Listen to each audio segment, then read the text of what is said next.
दोस्तों आज का वीडियो भी एक फ्रेशर को ज़रूर देखना चाहिए। कोई स्टूडेंट है, फ्री प्रैक्टिकल ट्रेनिंग है। मतलब आपको जहाँ भी बैठे हो, आप कॉलेज में बैठे हो या रूम में बैठे हो, आपको साइट पे लेके जा रहा हूँ, डायरेक्ट लाइव देख रहे हो, सीख रहे हो, फ्री में सीख रहे हो।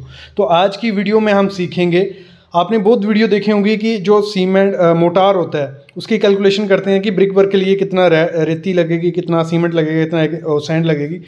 लेकिन जो मैं प्रोसीजर आपको बताऊंगा उसमें प्रिसाइज निकलेगा और कोई भी उसको निकाल सकता है। कोई बिल्डर भी, फर्स्ट ईयर का भी, फ्रेशर भी उसको निकाल सकता है, वो बताऊंगा। उसके बाद हम साइट पे जाएंगे, वहाँ पे देखेंगे जो स्टील हमारा रहता है। आपने मोस्टली देखा होगा स्टील को क्रोजन लग जाती है, उसके ऊपर ऐसे रस्ट जैसी बन जाती है, वो मतलब पपड़ी बन के निकलने लग पड़ता है। उस स्टील का क्या इलाज होता है, उसको आपको यूज़ करना चाहिए नहीं करना चाहिए। वीडियोस आपने काफ़ी देखी होंगी, लेकिन ये यूनिक वीडियो आपके लिए लेके आया हूँ। कंप्लीट वीडियो देखना, काफ़ी नॉलेज इसमें से लेके जाओगे। लेकिन उससे पहले एक काम करना है, चैनल को सब्सक्राइब कर लेना है, बेल आइकन दबा लेना है, क्योंकि प्रैक्टिकल नॉलेज किस पे मिलता है? सिर्फ सिविल साइट विजिट चैनल पे मिलता है। तो सब्सक्राइब कर लो, बेल आइकन दबा लो। तो शुरू करते हैं आज का टॉपिक। इसमें आपको एक चीज ध्यान देनी है, आपके एरिया में जितनी भी साइज की ब्रिक आती है, देखो हमने स्टैंडर्ड साइज लिया है 190 mm by 90 mm by 90 mm की। लेकिन आपके एरिया में जितनी भी साइज की ब्रिक आती है, कई जगह पे आपने देखा होगा ये 220 आती है, 225 आती है, 200 ऐसे आती है, और ये वाला जो होता है इसका 75 आता है, और हाइट उसकी ये 175 भी होता है, 100 भी होता है, और हाइट उसकी 75 भी होती है, 70 भी होती है। तो आपने अपने जो भी ब्रिक उस एरिया में आने वाली है उसका साइज पहले कंफर्म कर लेना है, ठीक है? ये चीज ध्यान रखनी है। फिर हमने लिया है इसमें थिकनेस ऑफ मोटार, हमने पकड़ा है कि 10 mm हम मोटा प्लास्टर करने वाले हैं। जो हमारा प्लास्टर की थिकनेस होगी वो 10 mm होगी। ये आपको डिसाइड कर लेनी है, आपको 12 mm करनी है या आपकी 15 भी पहुंच सकती है, अंडुलेशन है दीवार में तो 20 भी पहुंच सकती है, तो उस हिसाब से आपको काउंट कर लेना है। फिर हमने रेशो ले ली कि हम 1:6 का माल बनाएंगे, एक सीमेंट रेशो डालेंगे और 6 सैंड का। तो ये भी आपको डिसाइड कर लेना है। अगर आप 1:8 का बना रहे हो या 1:4 का, तो वो भी आपको डिसाइड कर लेना है। हमने डिसाइड किया थिकनेस हम कितनी रखेंगे, 10 mm, रेशो हम रखेंगे 1:6 का। ये हो गया। फिर आपको क्या जरूरत पड़ेगी, आपका जो प्लान है, घर का प्लान है, जहां आपको 1 कमरा बनाना है, 2 कमरा बनाना है, तो उसकी जो ब्रिक आने वाली है, मतलब उसकी कैलकुलेशन आपको कर लेनी है कि कितने एम की होती है। हमने एक एग्जांपल ले ली, एक हमारी दीवार है 10 मीटर वो लंबी है और 4 मीटर उसकी हाइट है और 230 की वो दीवार है। ये हमें पता चल गया 10 मीटर लंबी है, 4 मीटर हाइट और 230 की वो दीवार है, 230 mm, ठीक है? इसका सबसे पहले जो भी जिसका भी आपको कैलकुलेशन करना है दीवार के लिए, सैंड और मोटार का, तो उसका हमें वॉल्यूम निकाल लेना है। 10 ये ऐसे आगे 10 मल्टीप्लाई बाय 4 मल्टीप्लाई बाय 0.230, ये हो गया आपका पूरा दीवार का कैलकुलेशन। ये आया हमारा 9.2 m3। इतना निकल गया। अब भी हम स्टार्ट करते हैं स्टेप 1। 6 स्टेप में मैं आपको पूरा समझा दूंगा कि आपको कितनी ब्रिक लगेगी। स्टेप 1 क्या कहता है, वॉल्यूम ऑफ 1 ब्रिक आपको पहले निकाल देना है मोटार के साथ। मतलब एक हमारी ब्रिक है, एक ईंट है, उसको माल लगा हुआ है 10 mm, तो उसे हमें वैसे उसका पहले वॉल्यूम निकालना है। पहला स्टेप ये रहेगा। तो हमारी थी 190 की, तो 190 प्लस 10 mm का माल हमने चढ़ा दिया, तो वो हो गई 200 mm। उसको मीटर में कन्वर्ट कर दिया, हो गया हमारा 0.2 मीटर। फिर जो ये वाला हिस्सा था, ये हमारा 90 था, ये भी 90 था, दोनों में 10-10 mm जुड़ेगा माल, तो वो भी जोड़ दिया, वो हो गया 100 mm, 0.1. ये इसका वॉल्यूम निकला हमारा 0.002 m3, ये निकल गया। फिर दूसरा स्टेप जो कहता है, दूसरा स्टेप आपको क्या करना है, आपको निकालनी है नंबर ऑफ ब्रिक। ऐसे ही फॉलो करना है, आप इजिली निकालोगे। नंबर ऑफ ब्रिक निकालनी है कि इस दीवार में हमारी कितनी ईंटें लगने वाली हैं, तो वो निकलेंगी जो हमारा ये आया 9.2 वॉल्यूम डिवाइड बाय ब्रिक के साथ वाला वॉल्यूम, तो वो हो गई 4600 ब्रिक हमारी लगेंगी माल के साथ। फिर अगली स्टेप क्या है, आपको निकालना है एक ब्रिक का वॉल्यूम। मतलब वो क्यों निकालना है मैं बताता हूं। वो ये जो ब्रिक है इसका वॉल्यूम निकाल लो। हमारी क्या थी, 190 बाय 90 की थी, तो 190 इसको मीटर में, सब वैल्यू मीटर में चल रही है, ठीक है, कन्वर्ट किया हुआ है, तो वो हो गया हमारा 0.00153 m3। क्लियर? इतना क्लियर हो गया। अभी हम स्टेप 4 की तरफ बढ़ते हैं। वो अभी निकालना है वॉल्यूम कवर्ड बाय ब्रिक्स। जो मतलब इस दीवार में क्या है, ब्रिक भी है और माल भी है, मोटार भी है, सैंड सीमेंट है, दोनों है, तो हमें अलग अलग करना पड़ेगा, फिर ही हम क्वांटिटी निकाल पाएंगे।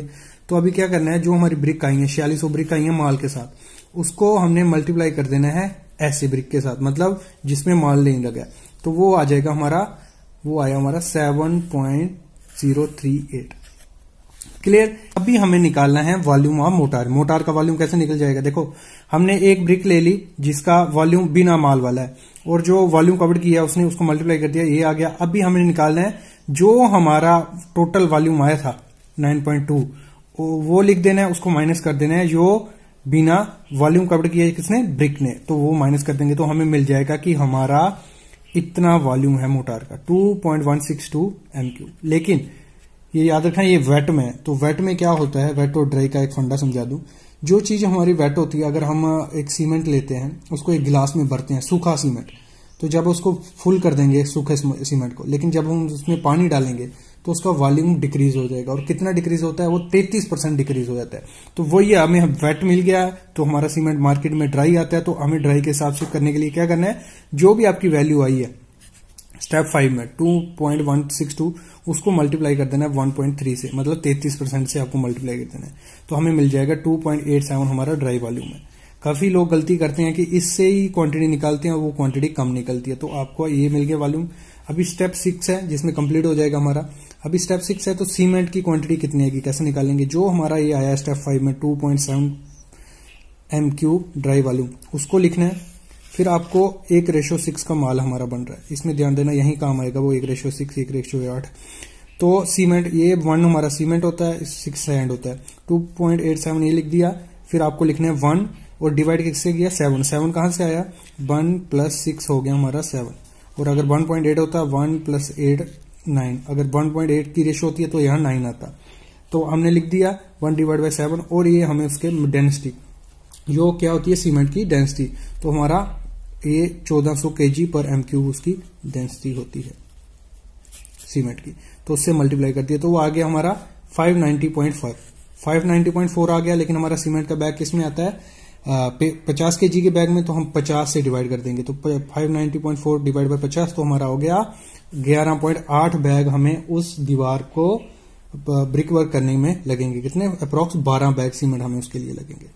फिर हम बात करते हैं सैंड कितनी लगेगी, सैंड कैसे निकालेंगे। तो सेम ये वाला 2.87 इंटू 1:6 था, तो 6 हमें सैंड का था, 6 यहां लिख देना डिवाइड बाय 7 इंटू 35.31, इसको हम CFT में कन्वर्ट कर लेंगे। तो CFT में कन्वर्ट करने के लिए 35.31 से मल्टीप्लाई करते हैं, क्योंकि हमारी जो सैंड आती है मार्केट में वो क्यूबिक फीट में आती है, तो इसको मल्टीप्लाई कर दिया हमारा आ गया 86.86 क्यूबिक फीट हमें सैंड लगेगी।